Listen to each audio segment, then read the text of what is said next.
what is polygraph? So polygraph, it is a combination of two Greek words, poly, which means many, and graph, which means writing a chart. So polygraph, it is defined as an instrument especially designed to record psychological changes that occur in the body of a person, especially when he is dying. So polygraph are capable of recording the following. So first, the blood pressure, respiration, perspiration or galvanic skin resistance. So next is what is polygraphy.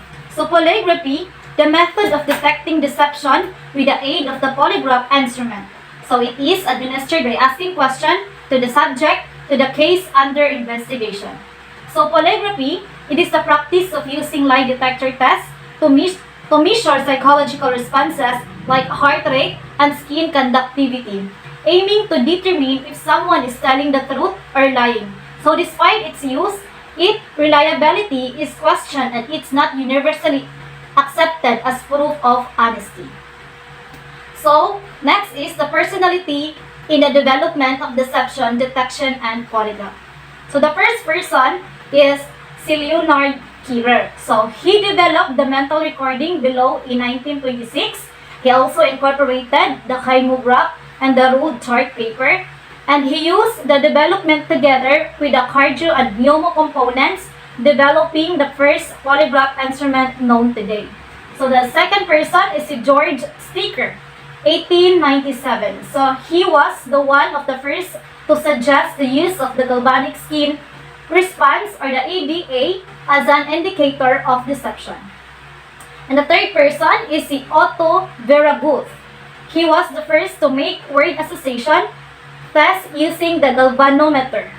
And then the galvanometer was used to detect deception because of its ability to measure emotional disturbance. Cesar Lombroso, 1895. He used measurement of blood pressure changes during interrogation using a water pressure apparatus. This water pressure apparatus is known today as hydrosphygmograph. Dr. William Marston. He established in 1915 the relevance of blood pressure changes in the systolic blood pressure. And the person is Dr. John Lawson. He developed the first instrument to record simultaneously a person's blood pressure, pulse rate, and respiration changes. Four major components of the analog polygraph. So first is the cardiograph or the cardiosphygmograph. The cardiosphygmograph component is to record the changes the blood pressure. So the function of the cardiograph is it records the changes of blood pressure and pulse rate. The second is the galvanograph. The galvanograph components record the skin resistance of the subject using a very small amount of electricity.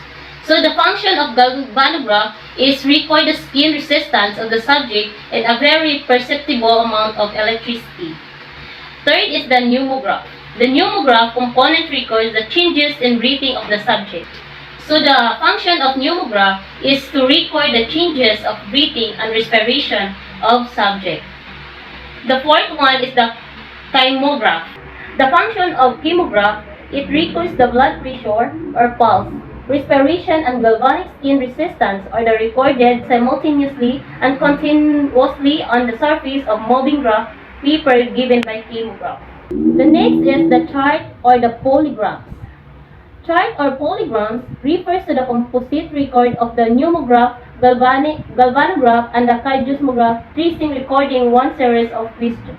So this is the chart used by the four major components. Other parts of the analog polygraph machine. First is the pen lifter.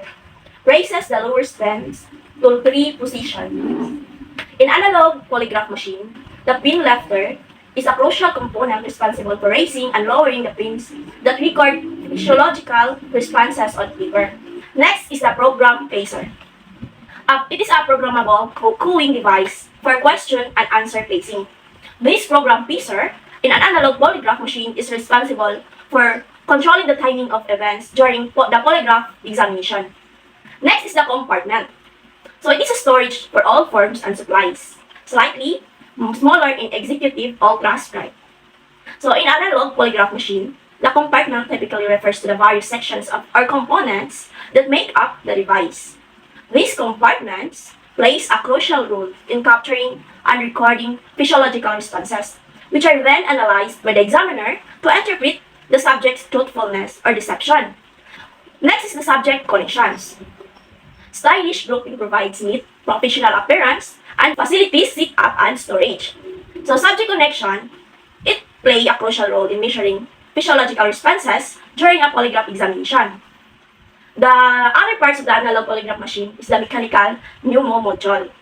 It is recording part of the mechanical pneumo channel.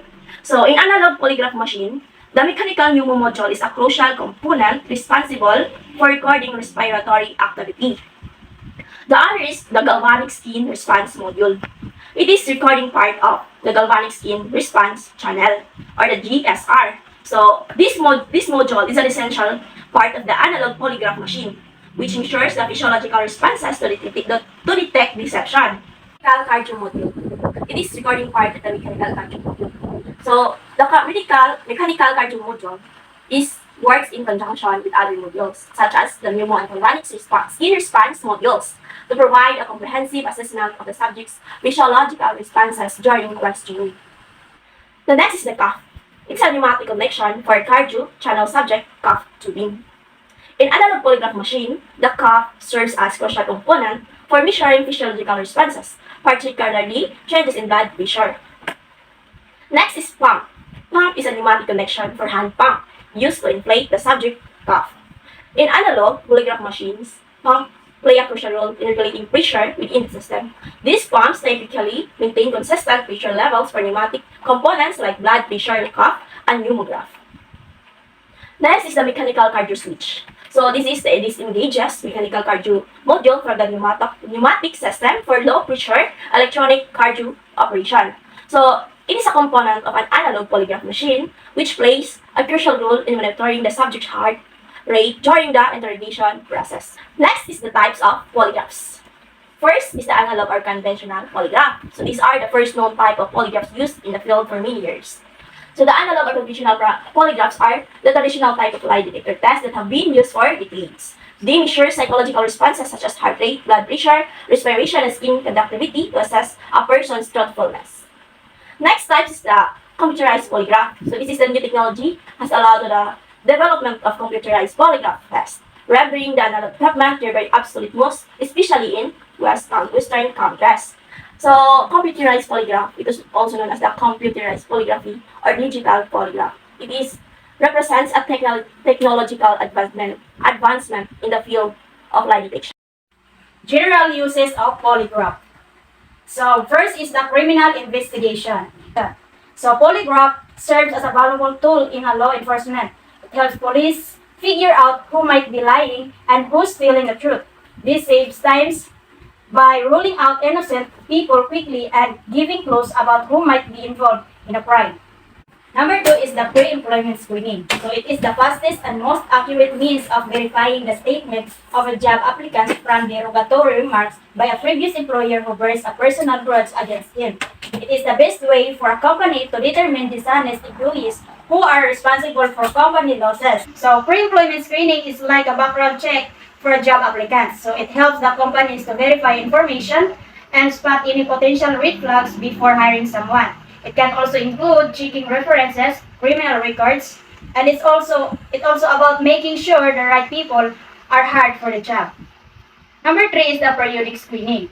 So even after employment, companies require their employees to undergo regular polygraph examination. It is one way of detecting employees who are dishonest in performing their job. So periodic screening means regularly testing employees with polygraph tests to catch anyone who might not be doing their job honestly. It's done to keep workplace safe and trustworthy. Number 4 is the promotion.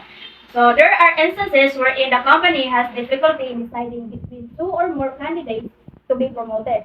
So polygraph test, it helps to determine who is the most qualified as well as the employee's future intent against the company. So the next topic is the theory of polygraph examination. So when a mentally normal person tells a lie, physiological change occurs within his body that could be recorded by the instrument and evaluated by the examiner. So the theory of the polygraph examination revolves around the idea that when a person lies, their body undergoes physiological changes that can be detected by the instrument. So next is the psychology of lying.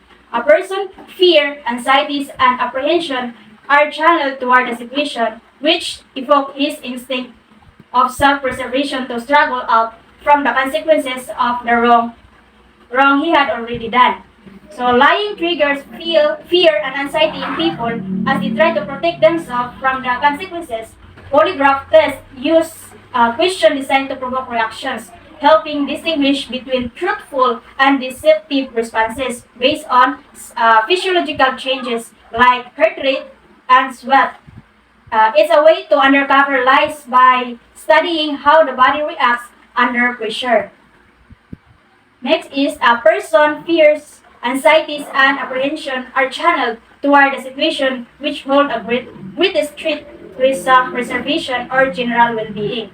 So when someone lies, they're scared of getting caught or facing negative consequences. So they're focused on protecting themselves from harm, which affect how they act and what they say to avoid getting into trouble. The psychology of lying. A person's fear, anxieties, and apprehensions are channeled toward the situation which evoke his instincts of self-preservation of struggle out from the consequences of the wrong he had already done. In polygraphy, the physiological approach to all this lie is governed by different types of tests and control questions prepared and formulated by the examiner. The test contains relevant questions which are designed to pose a threat to a security of the guilty or lying subject. The physiological aspect of lying on a polygraph involves several factors. First, there's the fear of detection, which can trigger stress responses like increased heart rate and perspiration. And the second, the guilt associated with lying can affect a person's physiological reactions. Additionally, anxiety about being judged or punished can amplify these stress responses, potentially leading to false positives or inconclusive results. Overall, the physiological impact of lying on a polygraph underscores its reliance on physiological reactions, which can be influenced by various emotional and cognitive factors. The nervous system. The nervous system, the study of nervous system, is a crucial in better understanding the connection between lying and polygraphy.